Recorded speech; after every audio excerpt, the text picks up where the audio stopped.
বাঙালি শেষ পর্যন্ত ঘোড়াকেও ছাড়ল না। ব্যস্ত জীবনে হরহামেশাই হোটেলে খাওয়া হয়। হোটেলে খেতে গেলে পছন্দের তালিকায় প্রথমে যা থাকে তা হলো গোস্ত।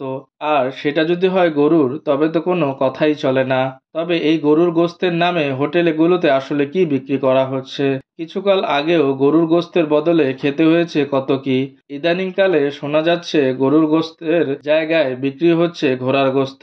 তাই হোটেলে গরুর গোস্ত খাওয়ার আগে চলুন জেনে নেই ঘোড়ার গোস্ত চেনার কিছু উপায়। ঘোড়ার গোস্ত গরু বা ছাগলের গোস্তের তুলনায় বেশি লালচে ও গাঢ় রঙের হয়ে থাকে। ঘোড়ার গোস্ত দেখতে একটু চকচকে দেখায় কারণ এতে গ্লাইকোজেনের পরিমাণ বেশি থাকে। ঘোড়ার গোস্ত আঁশযুক্ত ও তুলনামূলকভাবে কম চর্বিযুক্ত হয়। ঘোড়ার গোস্তের গন্ধ কিছুটা মিষ্টি ধরনের হয়, যা গরু বা খাসির গোস্তের গন্ধের তুলনায় আলাদা। ঘোড়ার গোস্তের চর্বি সাধারণত হালকা হলুদ বা সাদা রঙের হয় এবং গরুর গোস্তের চর্বির মতো শক্ত হয় না। রান্নার পর ঘোড়ার গোস্তের স্বাদ কিছুটা মিষ্টি ধরনের হয় এবং এটি গরুর গোস্তের মতো সাধারণত স্বাদযুক্ত নয়। ঘোড়ার গোস্তে প্রোটিন বেশি থাকে এবং এটি গরুর মাংসের তুলনায় একটু শুষ্ক ও আঁশযুক্ত হয়।